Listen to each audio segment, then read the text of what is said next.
washabihi wa mawalah wa pemirsa Bandung TV, apa kabar semuanya? Mudah-mudahan dalam keadaan sehat walafiat, tidak ada kekurangan suatu apapun.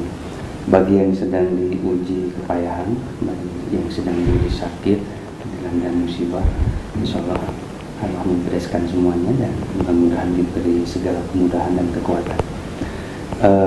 Di akhir tahun, hari Rabu tanggal 28 Desember 2022 kembali embun pagi hadir di tengah-tengah kita.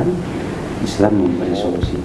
Insya Allah guru kita masih bugar, masih sehat, masih menyempatkan waktu untuk datang ya, dengan usia yang tentu juga sudah tidak muda lagi, tapi semangatnya melebihi usia muda.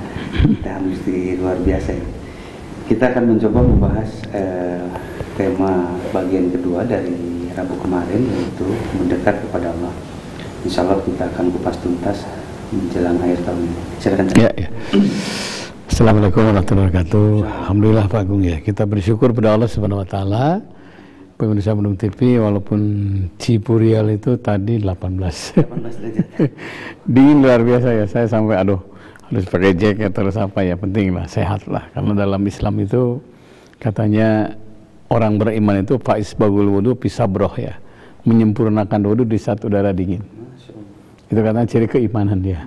Jadi ingin beriman lah, saya bilang paksakan aja karena kalau sudah bangun katanya itu langsung bangun membaca doa bangun tidur, itu ikatan setan pertama itu udah lepas.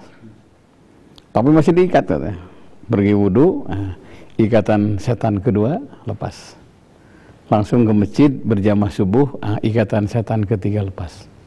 Makanya siapa yang menghadapi udara dingin, dia berwudhu, dia sholat ke masjid, fahuwa mu'minun haqqa. Itulah mukmin yang sejati. Nah, mudah-mudahan ibadah subuh kita, baik yang sendiri atau berjamaah, diterima oleh Allah Subhanahu Wa Taala ya, dan kita bisa istiqomah. Nah, pemirsa Bandung TV, kita akan mengungkap tentang zikir atau mendekat kepada Allah. Kalau kita lihat para sahabat, contoh dari Nabi ya, untuk mendekat kepada Allah ini, satu, ihfazillah tajihu amamaka.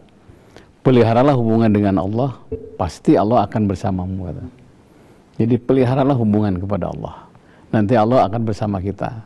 Jadi dekati Allah dengan cara memelihara hubungan dengan Allah. Makanya para sahabat ada yang memelihara hubungan dengan Al-Quran, dengan sholat tahajud, dengan sholat duha.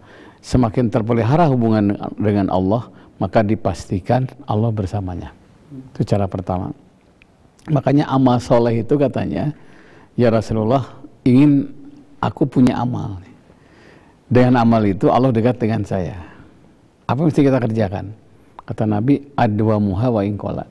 Sedikit tapi rutin. Sedikit tapi rutin. Terus duha itu ibadah yang bagus ya. Tapi akan mendekat kepada Allah bila duha itu rutin. 2 rakaat. Tiap pagi itu lebih baik daripada 20 rakaat umpamanya, tapi setahun sekali gitu kan ya. Nah, baca Quran 10 ayat tiap hari terus terpelihara dengan baik. Tidak terasa kalau 10 ayat saja sehari semalam, dipastikan 2 tahun sekali hatam. Nah, itu adwa muha wa ingkola, sedikit tapi rutin. Tahajud, udah nggak usah lama-lama, dikit terus tapi rutin. Ya artinya sedikit rutin saja itu bisa mendekatkan diri kepada Allah. Apalagi banyak rutin ya. Sedekah juga sama, ada jatahnya, ada tempatnya, ada waktunya. Nabi SAW pernah ketika beliau sakit ya, masih gelisah waktu itu. Siti Aisyah agak khawatir ya. Ada apa ya Rasulullah? Di bawah bantal katanya ada uang 10 dinar. Tolong sedekahkan. Jadi orang yang ingin memelihara dengan Allah, hubungan dengan Allah, di saat kematian akan tiba pun masih ingat beramal soleh.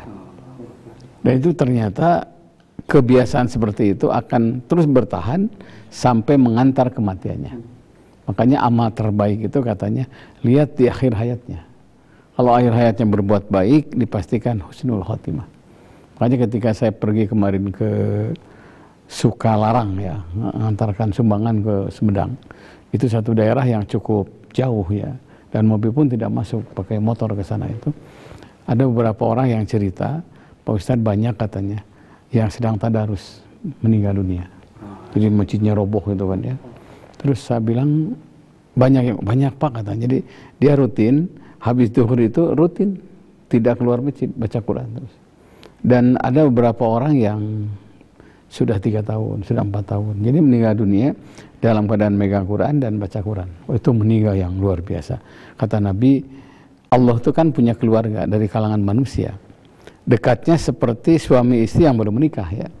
Dekatnya seperti seorang anak berpisah dengan ayah ibunya. Bahkan lebih dekat dari itu.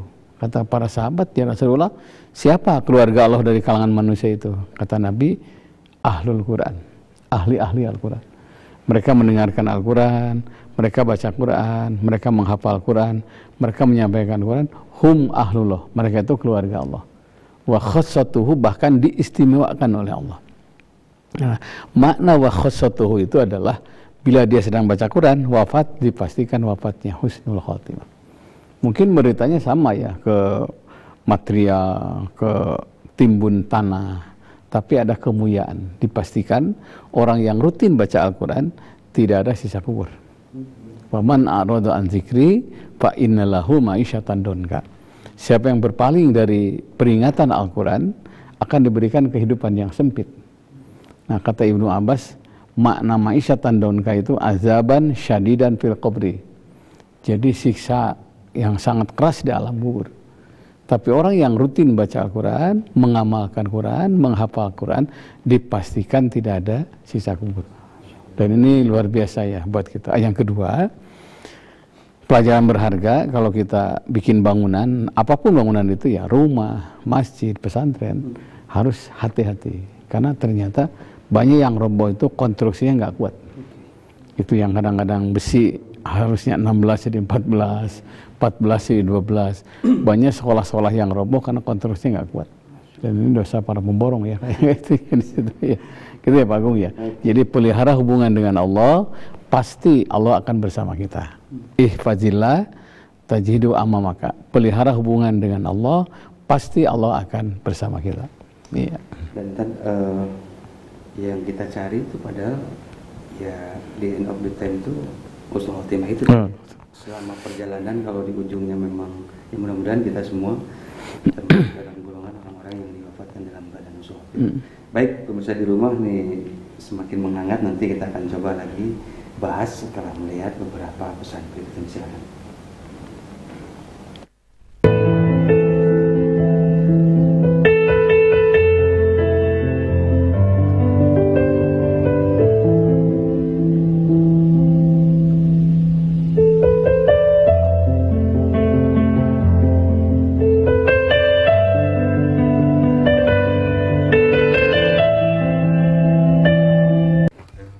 Waduh, kusutnya mau kamu bang? Iya nih, kusut kayak gambar TV di rumahku. Aha, nonton di rumah pakai Nusantara Siben. Hah? Nusantara Siben? Gambarnya bening, sinyalnya mulus. Produk baru dari Transvision Nusantara. Nikmati tayangan seru yang lebih ekonomis untuk keluarga di rumah. Ayo beli paket Nusantara Siben di dealer resmi di kota Anda. Punya Transvision. Sampurasun wargi-wargi sadayana, ulah hilap nonton terus si Cepot Ngador di Bandung TV Jatidiri Pasundan di jam berikut. Waspada bakteri dan virus di sekitar kita. Virus corona telah menjangkit ribuan orang dan telah menyebar ke 16 negara. Bagaimana mencegah tertular virus corona ini? Menggunakan masker saja tidak cukup untuk mencegah penyebaran virus corona, karena ukuran virus corona yang hanya sekitar 0,1 mikron tidak dapat dihadang oleh masker umum yang hanya dapat menyaring partikel berdiameter 0,3 mikron. Kita juga harus sering mencuci tangan dengan bersih, juga menghindari kontak fisik dengan orang yang sakit, dan lengkapi asupan untuk meningkatkan sistem imun tubuh dengan mengonsumsi MyBio Susu Kolostrum. Karena MyBio Susu Kolostrum sangat bermanfaat untuk meningkatkan daya tahan tubuh, membantu proses penyembuhan, serta proses pertumbuhan. Dengan rutin mengonsumsi MyBio Susu Kolostrum, akan membantu mencegah tubuh kita tertular dari serangan virus penyakit yang berbahaya. MyBio Susu Kolostrum. Start your healthy life today. Dapatkan susu MyBio yang asli di outlet berikut.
Baik, pemirsa di rumah, sebelum kita lanjut di Embun Pagi sedang memberi solusi, masih di line kami di 0227214 atau di line WA-nya Pak Ustadz 08122116740. Pemirsa di rumah bisa mempertanyakan berbagai macam pertanyaan. Insya Allah kita akan coba bahas, tentu juga dengan sedikit waktu, karena nanti kalaupun mau ada lanjut bisa langsung ke beliau aja. Tadi kita lanjut lagi tadi. Banyak orang yang bertanya tadi, apa saja keuntungan bila kita dekat dengan Allah gitu tadi. Karena kan ada yang selalu mengatakan begini, takwa itu candu gitu tadi ya. Kayak seolah-olah yang kayak candu itu kan ya kayak kita yang suka merokok itu nggak pernah puas gitu. Beda dengan maksiat itu awalnya saja yang enak, tapi lama-kelamaan juga bosan. Iya. Ini gimana kan? Ya gini, kalau kita sudah jadi keluarga Allah ya, jangankan kepada Allah, kalau kita jadi keluarga manusia saja luar biasa ya. Saya pernah waktu itu masuk ke satu mall ya, dengan seorang pejabat di kota Bandung. Saya tahu mall itu penuh mall itu. Jadi parkir susah. Kesimpulannya harus di luar. Sedangkan itu kalau di luar resikonya banyak ya situ. Akhirnya saya bilang, Pak, ntar dulu lah, kita baca Fatihah aja dulu, saya bilang. Oh gitu, Kiai katanya, saya baca Fatihah. Kan Fatihah itu disebut juga suratul Waqiah ya, surat penangkal kesulitan. Disebut juga suratul Tolab, surat permohonan. Saya baca 7 kali ya, karena ada hadis ini kan, man qara'al Qur'ana fal yas'alil habi. Barang siapa yang baca Quran, mintalah kepada Allah dengan apa yang kita baca. Ya Allah, dengan berkah Fatihah, permudah urusan kami. Karena di bawah itu banyak barang-barang berharga juga. Itu langsung dari baru maju 2 meter, 5 meter lah. Ada ini. Pak, sini Pak, kosong katanya. Terus itu, oh ya masuk aja. Setelah itu saya ngobrol dengan orang yang Gupayang itu. Saya sudah seperti keluarga katanya, dengan beliau itu. Tidak ada hubungan darah, tidak ada hubungan famili, tapi sudah seperti keluarga. Keluarga yang tidak si ibu, tidak bapak, berarti sahabat. Saya tanya ya, Pak siapa itu? Teman SMA, saya si Abdul gitu kata. Oh iya, jadi kalau sudah satu keluarga, dengan manusia saja, pasti urusan itu mudah. Itu dengan sama manusia ya. Makanya kalau sudah kita banyak teman, banyak sahabat, itu keluarga yang tidak si ibu, tidak si bapak. Dimanapun pergi pasti tenang. Bahkan ada teman saya yang bilang, pokoknya mau ayah saya tak cina orang lah pasti duitnya butuh cina. Namanya tawadu ya, tarma duit. Jadi kalau sudah bicara makan apa udah tenang lah dia mah. Kenapa gitu? Wah itu keluarga saya katanya, semua dibantu sama dia. Sekarang ingin berterima kasih katanya. Saya pernah berangkat umroh ya, seluruh jamaah itu ditraktir sama dia. Makan bersama di Jeddah, kemudian saya tahu itu biayanya mahal sekali. Cuma dia yang bayarkan. Karena dia sudah niat. Setiap yang berangkat umroh dengan saya, sudah saya anggap keluarga. Kebayang jadi keluarga Allah. Kalau Allah sudah menganggap kita keluarga, itu pasti banyak solusi yang diberikan lam taruha, di luar jangkauan akal manusia. Saya pernah baca satu literatur ya. Ada seorang bapak yang sudah yakin. Kan satu ahlul Quran ya, Al-Quran. Kedua, as-sakhiyu. As-sakhiyu itu orang yang dermawan. As-sakhiyu qaribun minallah. Dermawan itu mendekatkan diri kepada Allah. Jadi dia punya pesangon, setengahnya diberikan ke masjid yang sedang dibangun, setengahnya kontrak. Nah setelah itu, lama-lama kan habis tuh. Untuk kontrak tuh kan sudah tua, nggak bisa bisnis kan. Bingung kata ini. Akhirnya dia pergi ke satu masjid, dan gini aja terus diumumkan masjid ini butuh bantuan sekian lah gitu. Dia pulang ke rumah tuh ngobrol dengan istrinya, rupanya istrinya punya emas, dia jual, diberikan untuk biaya masjid itu sebagian untuk kontrak yang lain. Ya kalau setengahnya diberikan, kebayang lah berapa ya biayanya itu. Dan ada sisa sedikit pakai umroh. Nah, Dia umroh berangkat, nah kemudian sudah lupa mau pulang, dia ingin oleh-oleh, masuklah ke toko. Ya dia kan senang cincin ya, nawarin cincin, ternyata harganya mahal. Udah, pulang aja, maaf saya nggak jadi, katanya. Uang saya nggak cukup. Begitu sampai ke pintu dia ngejar karyawannya, pap, orang Banjaran rupanya, orang Sunda. Laras saya yang cincin itu, laras kata si bos saya katanya bawa aja. Ya bawa dibungkus. Datang ke rumah kan, ngontrak sudah, biaya sehari-hari nggak ada. Istrinya sakit lagi. Ya asetnya cuma cincin itu kan. Dibawa ke toko emas, apa yang terjadi? Kaget. Mahal banget. Mahal banget. Ini mau berapa dijual? Aduh terang, berapa? Mangga lah silahkan. Hanya tiba-tiba datang notaris semua gitu kan, mau dijual beli 4M. Jadi kalau sudah Allah dilibatkan, 2 tambah 2 bukan 4, bisa jadi 4M. Kalau Allah sudah dilibatkan, itu pasti masalah itu beres semua. Makanya libatkan Allah dalam segala urusan. Pasti ada bantuan lam tarwa di 2 jangkauan akal. Nah salah satunya adalah as-sakhiyu dermawan. Makanya ketika kita membantu orang, kata orang Sunda nggak usah hitungan. Makanya dalam Al-Quran itu ciri orang yang soleh itu wa yu'siruna ala anfusihim walau kana bihim khasasah, mau membantu saudaranya walaupun dirinya sangat membutuhkan. Coba, mau membantu saudaranya walaupun dirinya sangat membutuhkan. Kalau dia sedang ada bantu wajar. Ini dirinya membutuhkan masih membantu. Walaupun tentu bentuknya berbeda ya. Kalau ada materi dengan materi. Materi tidak ada masih membantu, mungkin dengan doa, mungkin dengan nasihat dan seterusnya. Gitu Pak.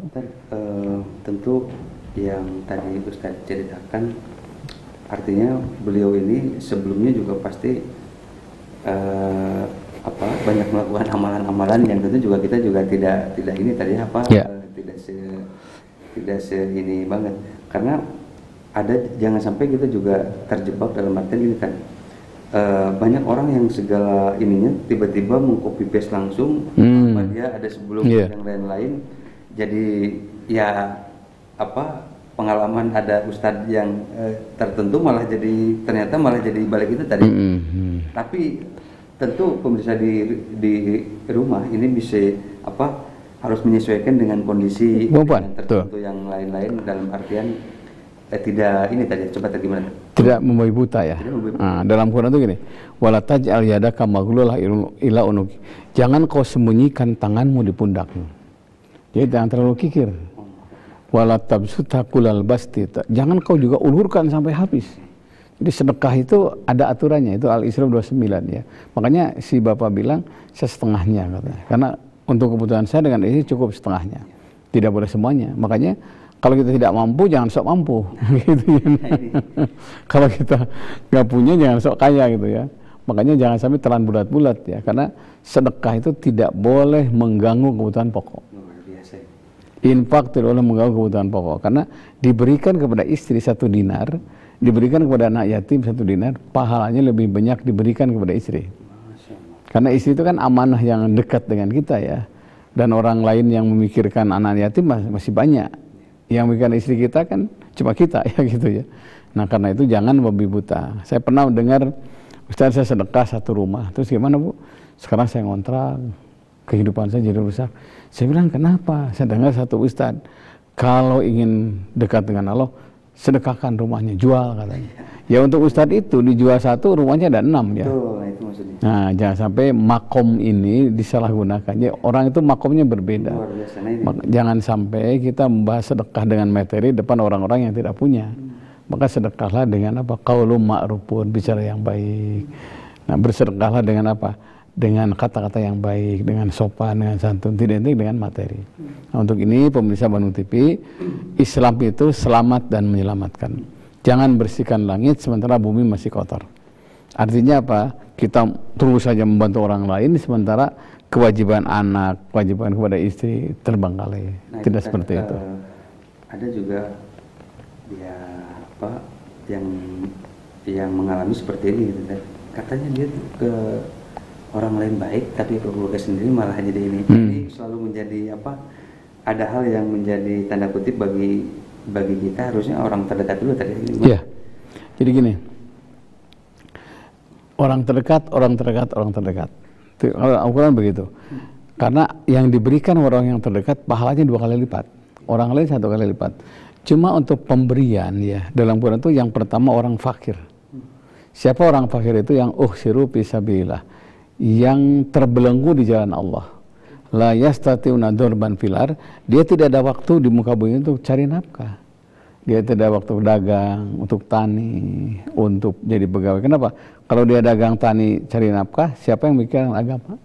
Itu namanya fuqara, orang fakir itu. Nah, untuk ini utamakan yang itu. Ya, orangnya sudah dekat, rajin ibadah, apalagi. Makanya kalau ke orang lain 10, ya yang terdekat 20. Nah, orang lain 20, yang terdekat 30. Kenapa? Apapun alasannya, kalau ada masalah pasti dengan yang terdekat dahulu. Pokoknya kita banyak saudara jauh-jauh, tapi pasti yang ada masalah dengan tetangga. Sampai rubba akhilaka lam talid umuka. Betapa banyak saudaramu yang tidak dilahirkan dari ibumu. Siapa? Tetangga. Pokoknya kalau ada undangan nih, nah, sama waktunya, tetangga dahulu kan. Nah, itu untuk orang lain bisa nyusul, bisa ba'diyah istilahnya ya. Ba'diyah itu besoknya kita datang. Itu lebih jujur ya. Amplopnya juga gede, makan tidak ya, itu lebih jujur di situ ya. Oke. Terus ini lagi banyak di kalangan kita yang kadang-kadang orang itu buat bersedekah itu jadi banyak mikir-mikir sehingga takut bahwa keluarganya nanti dia tidak bisa makan, sehingga dia bekerja keras habis-habisan. Nah, yang jadi pertanyaan, apa yang membuat kita itu ingin berbuat baik kepada orang, tetapi kita juga harus aman, apalagi di tengah zaman yang sedemikian rupa. Tiba-tiba juga banyak kita tidak tahu orang ini siapa, tiba-tiba minta sumbangan, minta yang lain-lain. Dan dia terus memaksa kita untuk terus, sementara kita juga betul. Gimana kan? Iya gini, curiga itu nggak boleh ya, tapi penting ya. Punten nih yang ini proposal atau semua itu lebih dari 5 ya, minggu ini saja ya.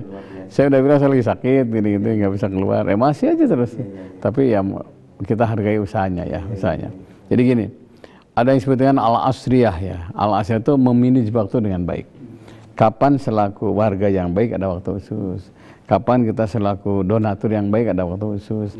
Kapan kita selaku anggota majelis taklim ada waktu khusus. Dalam Islam itu yashrah sadrah lil Islam, terbuka kepada Islam. Maknanya kita punya kasih, nggak punya jangan dikasih, bentuknya lain. Jadi memanage waktu dengan baik. Kapan kita sumbang masjid ada waktu khusus. Kapan kita SPP anak ada waktu khusus. Kapan kita membantu tetangga ada waktu khusus. Makanya kata Nabi, kerja kalian seperti akan hidup selamanya. Karena pintu rezeki itu jangan hanya satu lubang. Saya pernah ketemu orang ya, di mana Pak kerja di salah satu BUMN. Saya tahu dia direksi ya, berapa gaji. Tapi Ustaz saya hanya 4 tahun katanya. Loh, kenapa? Saya bilang, ya saya cari ilmu. Karena kalau tetap di situ ilmunya tidak berkembang. Betul tuh keluar bikin produk dan ternyata oleh perusahaan Jerman dibeli 20M ya, itu hasilnya itu. Makanya jalan di tempat itu tak boleh, harus cari pintu rezeki yang lain. Karena Allah berikan kekurangan, tapi Allah berikan kelebihan. Pedang itu akan tajam bila keluar dari sarangnya. Nah, untuk ini bekerja sambil latihan mandiri. Karena kalau terus di tempat nggak enak, dari bawah telunjuk orang lain itu nggak enak. Makanya ini disebut dengan zakat ilmu gitu ya, zakat harta. Nah, bila kita ingin membantu dari semua bidang, tetangga ada, keluarga ada, istri ada, anak ada, al-asriyah, memanage waktu dengan baik. Makanya tarku malayani, tinggalkan pengeluaran yang berusia sia. Karena kita ingin mengeluarkan itu langsung jadi kebaikan, bukan madorot. Mengeluarkan ada kebaikan, mengeluarkan ada kebaikan, mungkin untuk masjid, untuk sarana umum gitu. Tapi bukan berarti kita adanya masjid lupa untuk anak. Adanya kepentingan anak berarti lupa untuk masjid. Berarti kita kesimpulannya apa? Harus kaya. Nah, ini kan. Ada juga banyak umat Islam kita ini yang punya beranggapan kalau saya kaya, kalau saya banyak harta, ke surganya lama katanya. Artinya mesti dihitung dulu. Tapi nanti kita akan ya, siap. Baik pemirsa di rumah, ini luar biasa nih, terus menghangat. Kita nanti kita akan coba bahas lagi setelah melihat beberapa pesan gitu. Silakan.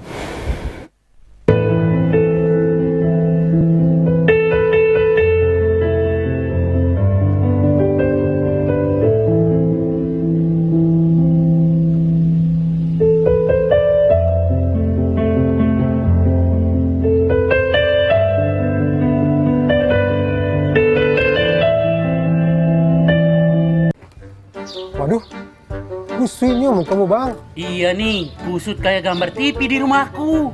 Aha, nonton di rumah pakai Nusantara Si Band. Hah? Nusantara Si Band?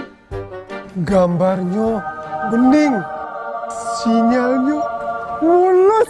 Produk baru dari Transvision Nusantara. Nikmati tayangan seru yang lebih ekonomis untuk keluarga di rumah. Ayo beli paket Nusantara Si Band di dealer resmi di kota Anda. Punya Transvision. Bandung Hits.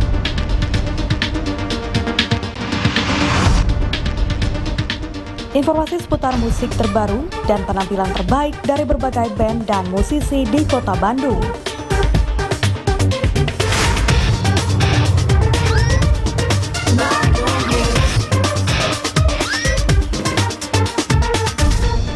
Saksikan Bandung Hits setiap Jumat pada pukul 16 waktu Indonesia Barat hanya di Bandung TV. Waduh, kusutnya mau kamu bang. Iya nih, kusut kayak gambar TV di rumahku.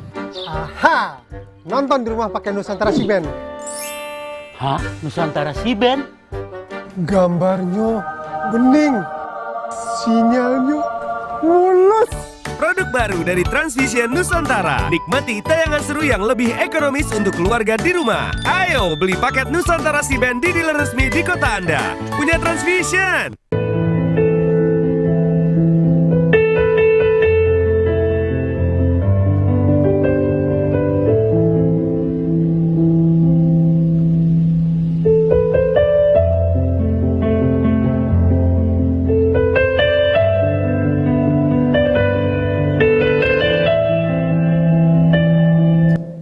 Baik pemirsa di rumah, ini semakin menghangat. Sebelum ngebahas, ada beberapa pertanyaan dari netizen kita di rumah lewat line WA. Kita sambung tadi, itu tadi orang itu terutama di sebagian muslim lah ya, menganggap saya ini tidak mau terlalu kaya, karena kalau kaya nanti selain di dunia aja sudah ribet gitu ya, ngitung pajaknya, belum yang lain-lain, dan itu juga dihisabnya lama sehingga menuju surga juga lama ini. Iya. Abdurrahman bin Auf itu sahabat yang paling kaya tuh. Jadi ketika sampai ke Madinah itu, yang lain kan ditawari, ini punya kebun untukmu sebagian, saya punya rumah untukmu sebagian, saya punya unta sebagian. Abdurrahman bin Auf hanya minta, tolong saya minta kapak aja lah, kata, tunjukkan di mana ada pasar. Wah, itu kayanya luar biasa. Karena ada hadis ini, man qada ala yalihi kana qal mujahid fisabilillah. Siapa yang berjalan keringat keluar demi menghidupi keluarganya, itu sama dengan jihad fisabilillah. Jadi jangan terlalu ketakutan, karena kekayaan itu bisa al-mal imaduddin. Harta itu tiangnya agama. Nabi kalau bukan harta Siti Khadijah, Islam nggak berkembang. Jadi kalau harta kekayaan yang banyak seperti Siti Khadijah, itu gampang masuk surga itu. Jadi surga itu bisa didapat dengan harta. Harta yang digunakan itu apa? Untuk wasilah berkembangnya Islam. Ya bisa dibayangkan sepertiga Mekah itu punya Khadijah. Saya waktu pertama kali sampai lihat peta ya, di mana rumah Siti Khadijah itu kan ya. Jadi Rasul melewati komplek Abu Lahab, Siti Khadijah, langsung ke Masjidil Haram. Dan harta itu dari dulu selalu menjadi mempunyai peranan penting dalam peradaban Islam. Iya, peradaban Islam. Makanya kaya dan miskin itu sama-sama ujian. Yang kaya diuji, apa mau nggak dengan sedekah, mau nggak dengan infak, mau nggak bantu orang lain. Nah, sama orang miskin juga sama. Itu ujian juga, karena miskin kaya ujian. Karena di hadapan lo kan takwa. Hanya memang bagi orang yang kaya, pertanyaan cukup banyak, tapi nggak usah khawatir selama kekayaannya diambil dengan cara yang baik, digunakan untuk yang baik, apalagi dimanfaatkan untuk silaturahmi syariah Islam, nggak usah khawatir. Justru dia yang mendorong masuk surga. Karena gini kan, kalau caranya salah pasti takut. Ya, caranya salah, disalurkan kepada yang salah itu pasti takut. Karena ada yang disebut dengan istidraj kan, siksa berupa berlimpahnya harta. Orang-orang miskin itu sama, nggak usah khawatir. Selama kemiskinan itu tidak jadi kufur, asalkan surga. Kata Nabi kan, kilatul ma'qul hisab, sedikitnya harta sedikit hisabnya. Jadi gini tadi, jangan sampai kekayaan itu dipegang oleh orang-orang yang tidak kuat iman atau tidak soleh tadi. Tidak soleh. Justru jauh lebih berbahaya. Berbahaya dibandingkan orang soleh. Makanya dalam Quran itu kan walatansa nasibaka minad dunya. Jangan lupakan jatahmu di dunia. Karena tugas kita itu di luar sholat, zakat, saum, haji, ayus lihal ma'isyah, mengubah taraf hidup yang lebih baik. Dan kata Nabi, siapa yang bercurah keringat mencari kehidupan, itu jihad fisabilillah. Jadi malas dalam Islam itu termasuk dosa sebetulnya. Makanya saya waktu bikin masjid ya, pas satu saat ada titik nazir ya, kita butuh uang 400, butuh semen 400 sak ya. Saya merenung tuh, udah telepon sana sini, Ya, saya ngobrol dengan salah seorang ustad. Idza sadaqal azma duhas sabil. Apabila ada niat baik pasti ada jalan. Saya merenung, ya Allah, ini masjid ini milikmu. Engkau yang membolak-balikan hati orang sebenarnya. Maka dengan masjid ini tunjukkan kepada orang yang banyak rezekinya untuk membantu. Ya, kita berjalan pengajian. Umumkan satu kali, Bapak Ibu yang ingin bersedekah silahkan, kami butuh semen 400 dari satu orang. Satu orang aja, udah dari saya Ustaz, kata, tenang, berangkat aja. Kan 1 minggu lagi berangkat haji. Saya kebayang kalau haji kemudian masjid belum selesai, wah di masalah, ini bocor, hujan segala macam. Dari saya Ustaz, saya pulang ke rumah saya nangis ya. Ternyata kalau niat baik pasti ada jalan. Kalau ada kebaikan agak susah, pasti ada oknum yang tidak baik. Selama bikin masjid, itu insya Allah. Makanya tidak ada masjid yang tidak selesai. Walaupun lama pasti selesai. Dan orang mau menitipkan hartanya atau mempercayai itu, ini juga bukan pekerjaan yang mudah. Oh itu. Kepercayaan itu adalah sangat mahal. Sesuatu yang memang yang bahkan Nabi datang itu bukan untuk dicintai dalam artian karena Nabi itu karena bisa dipercaya tadi. Oh iya. Pertama dikenal Nabi itu adalah Al-Amin, bisa dipercaya. Saya waktu masuk ke Gua Hiro ya, sebelumnya ke Gua Sur, Gua Hiro, saya merenung terus kan Nabi itu uzirah ya, tahanus, mengasingkan diri karena kepercayaan dari orang-orang Mekah itu luar biasa kan, sampai nitipkan kunci ke Nabi.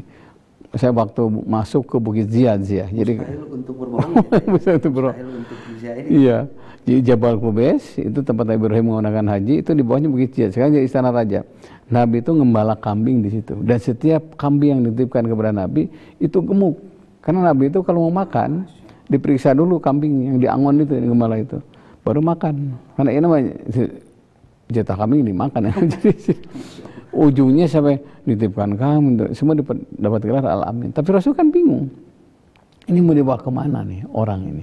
Sudah percaya sama saya gitu kan? Karena di sisi lain ada cemburu sosial Abu Lahab. Karena rumusnya kan likuli zini mati masirun. Tiap dapat nikmat pasti ada yang dengki. Itu rumus itu kan. Bertahanuslah di situ. Saya merenung itu waktu di Gua Hiro itu ya. Ya Allah, disinilah Nabi berdua dengan Allah. Sampai istri ditinggalkan, sudah ditinggalkan. Dan saya itulah Jibril datang dengan bentuk yang asli kan. Turun surat Al-Alaq waktu itu kan. Nah jadi ada saatnya ketika kita menghadapi kesulitan hanya berdua dengan Allah. Bisa di rumah menyendiri, bisa di masjid menyendiri. Kenapa? Saat itulah kita mengakui bahwa manusia ada keterbatasan. Makanya hadirkan Allah dalam kondisi tertentu. Tiap saat hadirkan Allah, tiap saat hadirkan Allah. Kenapa? Kita punya terbatas kemampuan. Dan ternyata kalau bukan kebesaran Allah, kita nggak bisa seperti ini. Bahkan jangan sampai ada doa khusus saja, jangan sampai dipalingkan sepersekian detik pun dari pandang Allah. Jangan sampai itu, jangan sampai. Pokoknya terus saja. Makanya tiap saat ada doanya, minimal bismillahirrahmanirrahim, subhanallah dan sebagainya gitu. Oke. Baik, pemirsa di rumah, ini merinding saya mendengarnya karena harus terus menghadirkan Allah apalagi di zaman kita, di zaman yang luar biasa ini. Kita akan coba bahas pemirsa di rumah. Ini ada beberapa pertanyaan netizen yang masih relate dengan kita. Salah satunya di 832. Tad, gimana caranya menerima takdir Allah yang apa di tengah zaman yang sedemikian rupa sehingga saya harus menerima takdir dilahirkan dari orang tua yang seperti ini, kemudian di zaman seperti ini gimana? Yeah. Wa yamkuruna wa yamkurullah wallahu khairul makirin. Manusia itu punya rencana, tapi Allah punya rencana kepada setiap manusia. Wallahu khairul makirin, dan pasti rencana Allah yang terbaik. Itu landasan pertama. Harus yakin bahwa rencana Allah itu yang terbaik. Saya mau umroh ya, 2 minggu lagi sakit, ya nggak jadilah. Ternyata sakit itu penting, karena kita akan tahu siapa yang peduli, siapa yang tidak. Jatuh itu penting. Sehingga kita tahu mana yang mengulurkan tangan, mana yang hanya menggunakan tangannya untuk minta kan. Jatuh itu penting, sakit itu penting. Oh, ini rencana Allah yang terbaik. Kita akan tahu siapa teman yang setia, siapa saudara yang setia, siapa yang, sampai saya menemukan orang yang luar biasa ya. Dia datang subuh-subuh, Assalamualaikum. Dia dekat sekali. Dia hanya ingin mendoakan. Jadi rencana Allah yang terbaik, hikmahnya itu. Satu. Yang kedua, jangan lupa, kalau rencana Allah yang terbaik, maka tidak boleh mengeluh. Tugas kita adalah usaha maksimal, terus usaha maksimal, terus diimbangi dengan doa. Ketika usaha maksimal dibarengi dengan doa, namanya tawakal. Hasil tawakal baru takdir. Jadi kalau belum usaha maksimal, belum berdoa, jangan langsung mengatakan takdir. Makanya wa yaj'alu risya'ala ladzina la yaqilun. Allah murka pada orang yang bertindak tidak menggunakan akalnya. Nah, untuk ini sebelum kepada takdir, usaha dulu. Baru muara terakhir takdir. Itu baru iman kepada takdir. Yang salah itu malas. Malas usaha tidak, berdoa juga tidak, ibadah juga tidak. Itu namanya takdir yang versi manusia. Padahal Allah itu memberikan takdir setelah melihat usaha hambanya. Karena Allah ketika menyayangi seorang, diberikan satu ujian. Karena Allah ingin melihat usaha maksimalnya. Allah ingin mendengar suara rintihan doanya. Iya, Siti Hajar itu bolak-balik Safa Marwah itu bukan sekali 2 kali tadi, luar biasa. Itu masya Allah itu, saya pertama kali kan ada yang naiknya itu kan, ada tanyakan MN-nya itu, pegal ini tuh. Saya menyaksikan waktu haji tahun berapa ada meninggal sampai banyak gitu ya. Karena kan kalau musim haji itu wah luar biasa itu. Nah itu ada usaha di situ. Jadi Robbi Fir, ya Allah jangan ampuni aku, jangan sampai gara-gara dosaku terhalang rezeki kan. Warham, sayang aku sampai naik. Tapi orang sana bilang hariwang kan, lihat gini, Ismail sedang nangis-nangis kan di situ. Disitulah Siti Hajar menghadirkan Allah dengan tahlil ya. La ilaha illallah wahdahu la syarikalah, lahul mulku wa lahul hamdu yuhyi wa yumiitu wa huwa ala kulli syai'in qadir. Ujungnya keluar lagi jam-jam. Nah itu takdir setelah usaha maksimal. Takdir setelah usaha maksimal. Begitu. Kadang orang suka lupa tuh, yaitu merasa usahanya sudah maksimal padahal masih belum maksimal. Tetapi sudah merasa maksimal ya, berserah diri gitu. Iya. Luar biasa. Oke, kita lanjut lagi. Baik, pemirsa di rumah nih, ada lagi nih di 703 nih. Nah ini juga masih ada relate dengan kemarin itu hari raya ibadah yang lain, Natal yang lain. Ucapan Natal seorang Muslim yang lagi-lagi kita akan selalu menjadi perdebatan. Ini gimana sebaiknya Tad? Iya. Kalau lihat buku Membumikan Al-Quran, Pak Quraish Shihab itu ada penjelasan itu ya. Ada yang membolehkan, ada yang tidak. Secara pribadi sebaiknya jangan. Sebaiknya jangan. Kalau saya lihat Buya Hamka saja, ucapkan aja selamat. Nah itu lebih aman ya. Itu jadi, memang sih jadi agak ini, tapi masih ini. Lebih aman. Selamat tahun baru boleh lah gitu ya. Karena 3 kan di situ alasannya. Kalau mengucapkan kata satu, Nabi Isa adalah anak Allah. Yang kedua, mengakui disalib. Yang ketiga itu ada 3 alasannya itu. Salah satunya itulah. Berarti itu benar-benar prinsipil sih masyarakat. Prinsip Al-Quran itu akidah banget itu. Akidah banget. Itu yang nomor 1. Artinya kalau itu sudah lepas ya kita jadi. Udah ucapkan selamat aja yang aman itu. Selamat aja. Baik. Saya pikir cukup ya pemirsa ya. Ini ada lagi nih di 682 nih. Tadi gimana caranya membuka hidayah, karena kan yang paling mahal itu kita mendapatkan hidayah dan mendapatkan ampunan. Ini gimana tadi biar agak mudah kita menerima hidayah itu tadi? Kata Imam Malik gini, Hidayatullah bil kasabi la bil ilham. Hidayah itu datang dengan perbuatan. Jadi kita nggak boleh pasif, harus aktif mencari hidayah. Majelis taklim itu pintu hidayah. Saya dengar orang yang kenapa jadi masuk Islam, aduh saya lagi parkir macet, saya dengar pengajian itu. Jadi hidayah itu harus dijemput, bukan diem, harus aktif, patuh aktif. Nah, jadi hidayah itu dengan perbuatan, la bil ilham. Nah, perbuatan yang mana yang mendatangkan hidayah itu? Salah satunya adalah majelis taklim. Kedua, rutin mendengarkan Al-Quran. Yang ketiga, mukhalatatus sholihin, bergaulah dengan orang-orang yang saleh. Tapi ternyata hidayah juga datang setelah musibah. Saya ketemu orang tuh yang tiba-tiba ya soleh luar biasa. Jadi waktu perjalanan keluar Jawa, mobilnya terguling, tersangkut di pohon. Kalau menurut akal Pak Ustadz katanya, saya udah meninggal. Tapi entah apa yang saya baca, cuma yang saya ingat tuh istighfar. Walaupun saya belum sholat. Saya nggak sholat, saya nggak zakat, saum. Pokoknya saya hanya istighfar aja. Astagfirullahaladzim. Akhirnya ditolong oleh temannya. Tolong. Dia naik, mobil masuk jurang. Dia selamat. Sampai dia dari situ merenung. Kata temannya, dia nyebut setengah ustadz ya, temannya itu ya. Temannya setengah ustadz ini, apa yang kamu baca kok kunyam-kunyam baik gitu kan. Saya istighfar. Langsung dia kumpulkan hadis-hadis istighfar. Kan ada gini, malajimal istighfar. Siapa yang terus istighfar, ja'alallahu lahu, Allah menjadikan baginya mingkuli dikin mahrojan. Setiap kesulitan ada yang keluar. Wa mingkuli hamin farrojan. Setiap kesedihan ada kemudahan. Warojaqo min haitsu la yahtasibu. Diberi rezeki di luar dugaan. Itu kata penyebabnya. Kok ya Allah itu maha baik, kata maha baik. Walaupun kau belum sholat, istighfarmu lah yang menyelamatkanmu. Jadi penting ya jatuh ke jurang itu. Jadi orang itu bisa hidayah kadang-kadang gara-gara masalah itu. Arti memang beda-beda tadi ya. Ada yang lewat bencana, ada yang memang ya dari kecil udah ditunjukkan sama udah menjadi pewaris para ulama, yang lain-lain tentu juga. Ada sampai saya pernah ini, ketika satu perusahaan bangkrut, nyebar orang itu. Dia pulang ke rumahnya, dia tidur di ibunya kan, bapaknya udah meninggal. Tidur, mimpi.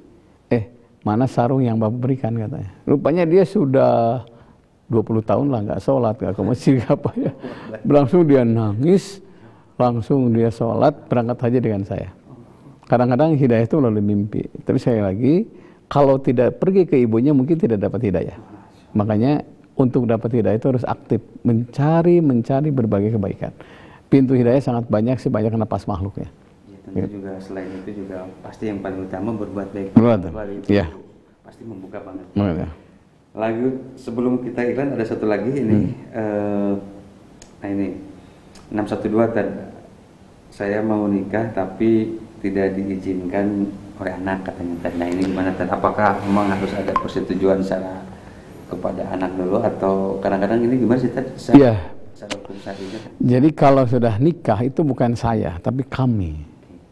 Mungkin itu udah punya anak ya, mungkin janda, mungkin dia atau duda. Jadi gini, kami. Yang namanya kami itu mengedepankan sosial. Karena nikah itu kan ibadah sosial. Kalau mengutamakan aku, itu mengutamakan egois. Tapi secara hukum, secara eksplisit emang ada Tan? Atau iya. Secara ininya Tan? Jadi gini, rukun nikah itu kan 5 ya, pengantin laki, perempuan, wali, saksi, ijab kabul. Nah, saya nikah, punya anak, maka saya harus memberitahu anak saya. Kalau nggak memberitahu gimana? Sah, tapi secara akhlak rusak. Kalau nggak izin, sah nikah sah, karena tidak termasuk rukun kan bilang sama anak itu. Tapi secara akhlak rusak. Sama dengan nikah lari, ya, kawin lari itu ya. Orang tua nggak dikasih tahu, nggak usah dikasih tahu katanya. Karena tidak termasuk rukun, bisa sah. Tapi jangan lupa, secara akhlak dia rusak. Artinya jangan sampai kita terlepas secara rukun tidak ada, tetapi secara akhlak itu tidak baik. Jangan sampai juga karena mentang-mentang tidak ada. Iya, jangan sampai itu melabrak itu semua. Iya, yang menjadi sering terjadi kan. Karena konflik itu terjadi satu karena peninggalan waris ya. Yang kedua karena pernikahan. Salah satunya orang sering bilang mokar sorangan lah gitu ya. Orang tua harus dengar anak, anak dengar orang tua. Sama. Kalau kita punya jodoh, sebutlah janda punya anak, sama, harus izin anaknya. Kenapa? Itu pasti akan bersama kita. Dan itu waktu Nabi meninggal, itu yang nangis kencang siapa? Anak tiri beliau. Karena beliau itu sebutnya Abu Yatama ya, bapak anak-anak yatim. As-sa'i alal almarati kal mujahidi fisabilillah. Nikah dengan janda yang banyak anaknya, itu sebenarnya jihad fisabilillah. Karena itu pahalanya double di situ.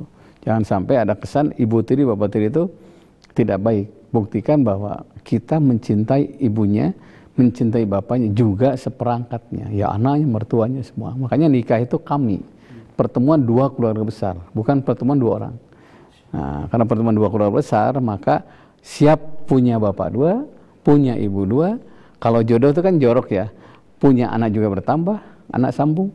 Kita perlukan dengan baik, itu amalan yang sangat besar.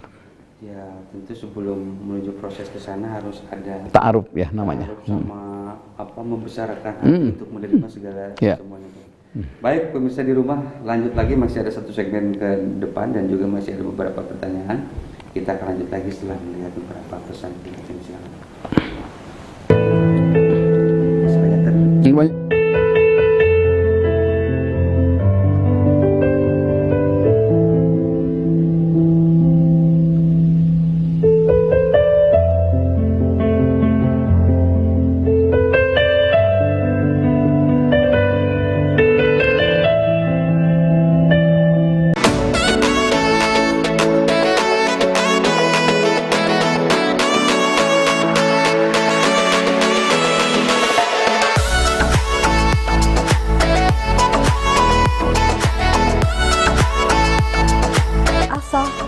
Asuh, mengupas informasi berbagai pendidikan di Jawa Barat. Jangan lewatkan A3 Asah Asih Asuh setiap Senin pada pukul 20.30 waktu Indonesia Barat hanya di Bandung TV.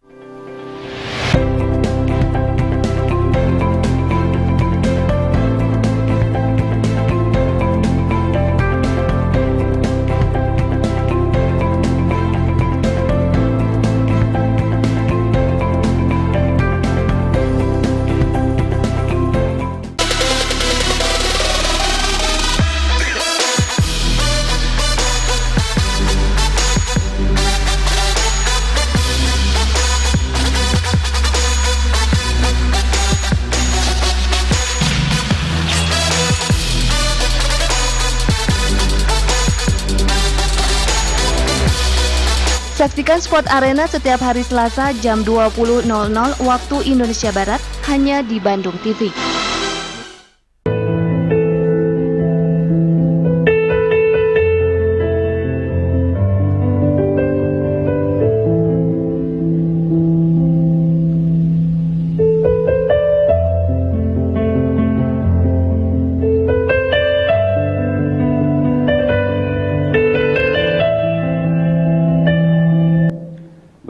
Di rumah ini ada 10 menit ke depan ini kita akan coba bahas lagi dengan beberapa pertanyaan yang lain.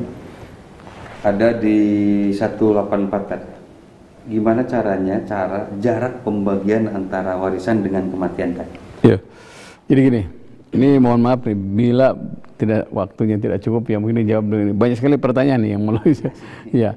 Jadi gini, kalau orang itu meninggal, allazina idza asabatum musibah qalu inna lillahi wa inna ilaihi rajiun. Beliau meninggal dunia itu kami ya. Kami dari Allah dan akan kembali kepada Allah. Jadi kami. Yang namanya kami berarti ketika saya meninggal itu semua berserah kami kepada Allah. Anak saya, istri saya kembali kepada Allah, termasuk harta saya kembali kepada Allah. Maka Allah mengatur dengan bab waris. Jadi mengatur rezeki dengan ajaran Islam itu bagian dari ibadah. Diulang ya, jadi mengatur harta peninggalan almarhum dengan tuntunan Al-Quran itu bagian dari ibadah. Jangan sampai ada kesannya adat saya tidak. Makanya kalau ibadah semakin cepat semakin baik. Hanya untuk menentukan kapan nih yang paling baik, silahkan musyawarah. Karena musyawarah itu tidak mungkin selesai kalau dengan orang yang sedih. Musyawarah tidak mungkin bisa terjadi kalau dengan orang yang pemarah itu kan. Harus benar-benar sudah dingin. Ada yang 3 hari, ada yang 4 hari, kemudian ada yang seminggu, ada yang sebulan, ada yang sudah 1 tahun ada. Jadi lentur ya, Islam itu musyawarah dengan orang yang kepala dingin. tidak boleh dengan emosi atau yang sedih berlebihan gitu. Jadi takhir bebas memilih tergantung hasil musyawarah. Jadi itu juga tadi kembali secara rukun memang harus cepat dibagi. Harus cepat, karena almarhum mesti menikmati gitu. Iya. Tapi juga memang tentu sesuai dengan kondisi. Yang ada di keluarganya. Iya, keluarganya. Karena gini, harta peninggalan itu akan dinikmati oleh almarhum bila sudah dinikmati oleh ahli waris. Makanya semakin cepat semakin bagus semua. Ya. Jelas ya pemirsa ya. Kemudian ada lagi di 573 tadi ini zikir terbaik di saat-saat sulit seperti sekarang ini apa tadi? Saya pernah baca ya beberapa pengamalan yang melakukan pengalaman ya. Ada hauqalah itu yang la haula wala quwata illa billahil azim. Itu siapa yang rutin baca hauqalah fa innaha tadfa'u tis'atan wa tis'ina akan diberikan 99 pencegah kesulitan. Atau baca salawat silahkan.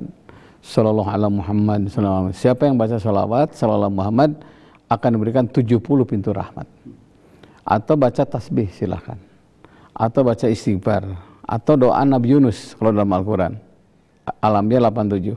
Nabi Yunus itu menghadapi kesulitan yang sangat lebih dari kita ya. 3 kegelapan, gelap dasar laut, gelap dalam perut ikan, gelap tengah malam. Doanya la ilaha illa anta subhanaka inni kuntu minaz zalimin. Itu bagus dirutinkan. Al-Anbiya 87. Atau doa Nabi Ibrahim. Itu Nabi Ibrahim juga Masya Allah dibakar Raja Namrud coba. Api yang nyala besar, yang udah nyala besar, orang sudah bilang ngaguguda gitu ya. Dikirinya tuh pendek, hasbunallah wa ni'mal wakil. Hasbunallah wa ni'mal wakil. Ulang-ulang doa itu. Ali Imran 173. Hasbunallah wa ni'mal wakil.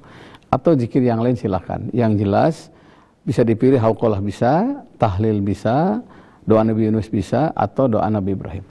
Ulang-ulang terus, karena mengulang-ulang dalam zikir itu akan datang segera solusi. Gitu Pak. Biasa ya.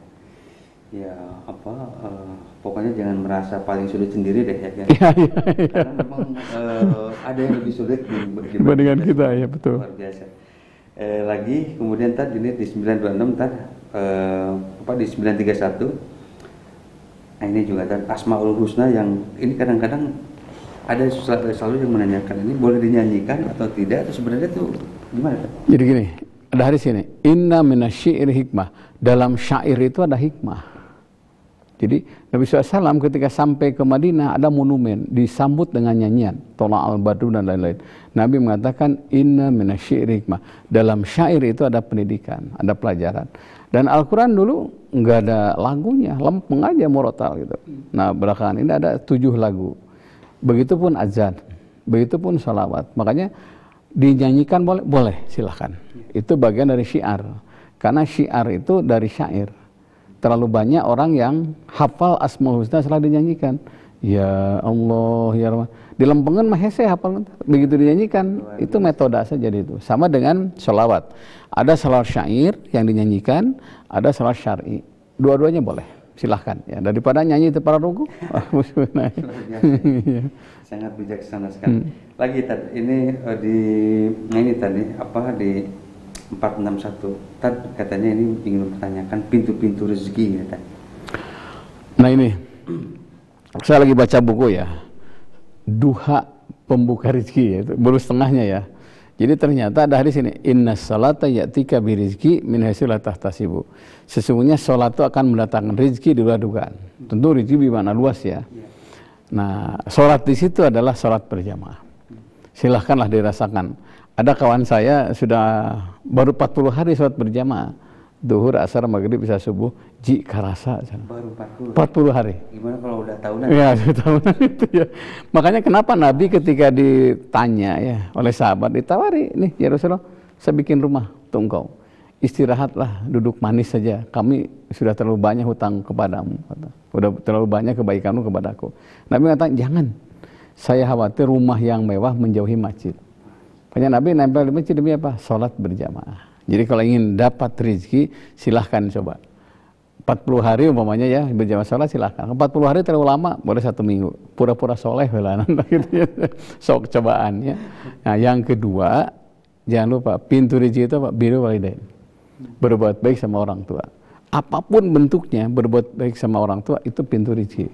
Makanya kemarin kan hari ibu ya, selamat hari ibu, tapi ngirim duit itu kan kalau hayo selamat barang kirim tuh gitu. Silahkan bahagiakan orang tua. Saya teringat waktu mau nikah ya, ibu saya manggil saya ibu tuh, punten bahasa Sunda ya, mana rek mana soal juga tanah, saya udah niat ya, orang tua tidak boleh terlibat masalah rezeki. Ini saya berusaha untuk biaya sendiri, walaupun pinjam ya dari paman. Ternyata ibu saya nangis, rupanya tangisan itulah yang menyebabkan pintu rezeki keluar. Karena banyak kan anak tuh sampai jual ini pernikahan anaknya, beri bahagia hentenya. Jadi nikah itu sederhana tapi mempesona. Bukan pernikahan yang berkah yang menyusahkan orang tua. Kita tahu kemampuan orang tua, jangan sampai minta yang lebih dari kemampuan orang tua. Itu menyiksa orang tua namanya. Bahagiakan orang tua. Kalau sudah rumah tangga, bahagiakan dengan rukun rumah tangga. Ada rezeki banyak rezeki. Itu rezekinya gampang. Masya Allah itu, wah Masya Allah. Selama baik sama orang tua, rezeki yang jauh dekat. Rezeki yang sulit mudah, yang sedikit jadi banyak. Begitu. Dan harus juga selalu diingatkan, ini kembali lagi diulang-ulang, rezeki itu tidak identik dengan angka, tidak identik dengan pangkat dan jabatan. Bisa merasakan manisnya gula, bisa merasakan cengek itu masih pedas, bisa merasakan buah mangga itu yang ini masih kecut, masih asam. Itu seolah-olah dunia dengan segala isi sudah di depan kita. Karena memang banyak orang yang sudah pala tadi bisa merasakan dengan COVID kemarin itu kan luar biasa. Ini ada juga yang lain Pak Bu ya. Walikulin darajatun mimma amilu. Allah akan mengangkat derajat orang itu karena kerja keras. 3 sajalah. 3 kita coba. Salat, baik sama orang tua, kerja keras. Walikulin darajatun mimma amilu. Allah akan mengangkat derajat orang itu karena kerja kerasnya. Walaupun sekolah nggak tinggi, saya pernah menemukan ke orang yang kelas 4 SD. Mobilnya 16. Itu seminggu 750 juta. Seminggu itu. Saya pernah menemukan. Ketika saya tanya, ternyata hanya kelas 4 SD. Saya tanya, apa resepnya? Kerja keras. Gitu. Baik, pemirsa di rumah, sayang sekali ini. Saya pikir kita juga waktunya memang kita kurang panjang karena masih banyak sekali ini juga belum kayak yang banyak Pak Ustadz, masih banyak sekali pertanyaan. Tapi sayang sekali waktu kita memang terbatas. Insya Allah Rabu depan ya di jam dan waktu yang sama. Tentu juga kalau kita masih sehat ya, masih bisa berjalan, masih ada waktu juga. Dan kasih konklusi tadi. Ya. Kasih doa. Pendengar atau pecinta Moon Pagi, terima kasih banyak nih yang telah luar biasa ya. WA banyak sekali, nanti akan saya jawab di perjalanan karena saya juga mau ke Sumedang. Ini ada acara. Mari dekati Allah, mari hadirkan Allah. Sebagaimana hadis Nabi, ihfazillah tajib amamaka. Pelihara hubungan dengan Allah, pasti Allah akan bersamamu. Kalau Allah sudah bersama kita, insya Allah tidak ada persoalan kecuali ada solusi dari Allah. Mudah-mudahan Rabu depan kita ketemu lagi. Mohon maaf. Assalamualaikum warahmatullahi wabarakatuh. Ya. Baik, pemirsa di rumah, sayang sekali waktunya memang sudah habis. Mohon maaf banyak bila banyak kekalahan, bila banyak kesalahan, bila banyak kekurangan. Seperti pesan Ustadz, peliharalah terus hubungan dengan Allah. Insya Allah Rabu depan kita bertemu kembali. Wabillahi taufiq wal hidayah. Assalamualaikum warahmatullahi wabarakatuh.